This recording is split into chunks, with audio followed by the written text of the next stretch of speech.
Torpedo নামক অস্ত্রসদৃশ একটি বস্তু ভেসে এসেছে পটুয়াখালীর রাঙ্গাবালির একটি খালে। 28 এপ্রিল সকালে উপজেলার মৌডুবি ইউনিয়নের মিরকান্দা গ্রাম সংলগ্ন ভাঙ্গা খালে বস্তুটিকে দেখতে পায় গ্রামবাসী। সে সময় ভাসমান ওই বস্তুটি দেখতে ভিড় করে স্থানীয় লোকজন।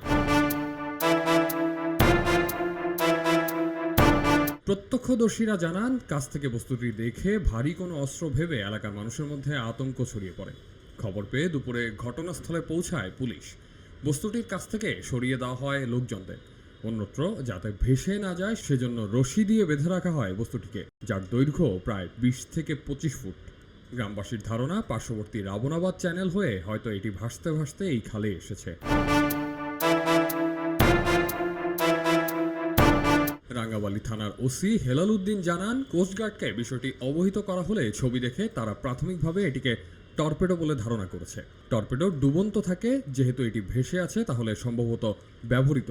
তবুও ঘটনাস্থলে গিয়ে কোস্টগার্ড বিষয়টি নিশ্চিত করার পাশাপাশি প্রয়োজনীয় পদক্ষেপ নেবে। এ ব্যাপারে কোস্টগার্ডের রাঙ্গাবালী আউটপোস্টের কন্টিনজেন্ট কমান্ডার মোহাম্মদ আবুল কালাম আজাদ জানান, আন্ধারমানিক নদীতে যে টিমটি আছে সেটি ঘটনাস্থলে গেছে।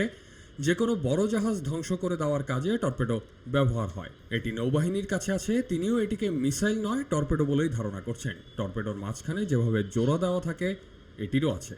আবুল কালাম আজাদ আরও বলেন, টর্পেডো অনেক ভারী থাকে, সাধারণত এটি পানির নিচে থাকে। যেহেতু এটি ভেসে আছে সুতরাং ব্যবহার করা হয়েছে কিংবা ড্যামেজ হয়েছে বলে ধারণা করছি, তাই পানিতে ভেসে ভেসে আসছে। তবে যদি ভেতরে কোনো বাতাস থাকে তাহলে বিস্ফোরণ হওয়ার সম্ভাবনা থেকেই যায়। এজন্য বোম ডিসপোজাল ইউনিট গিয়ে ওটা পরীক্ষা করে দেখতে পারে। আমাদের যে টিম ঘটনাস্থলে গেছে তাদের রিপোর্টের প্রেক্ষিতে বাকি ব্যবস্থা নেওয়া হবে। টর্পেডো হচ্ছে এক ধরনের স্বচালিত অস্ত্র যা পানির নিচে বিস্ফোরক ওয়ারহেড বহন করে এবং লক্ষ্যবস্তুর সংস্পর্শে বা কাছাকাছি আসার পর বিস্ফোরিত হতে পারে। এটি পানির নিচে চালিত হয় এবং পানির নিচে বা উপরে উভয় স্থান হতে নিক্ষেপ করা যায়। এগুলোকে বিভিন্ন প্রকারের উৎক্ষেপকের দ্বারা বিভিন্ন মাধ্যম থেকে নিক্ষেপ করা সম্ভব।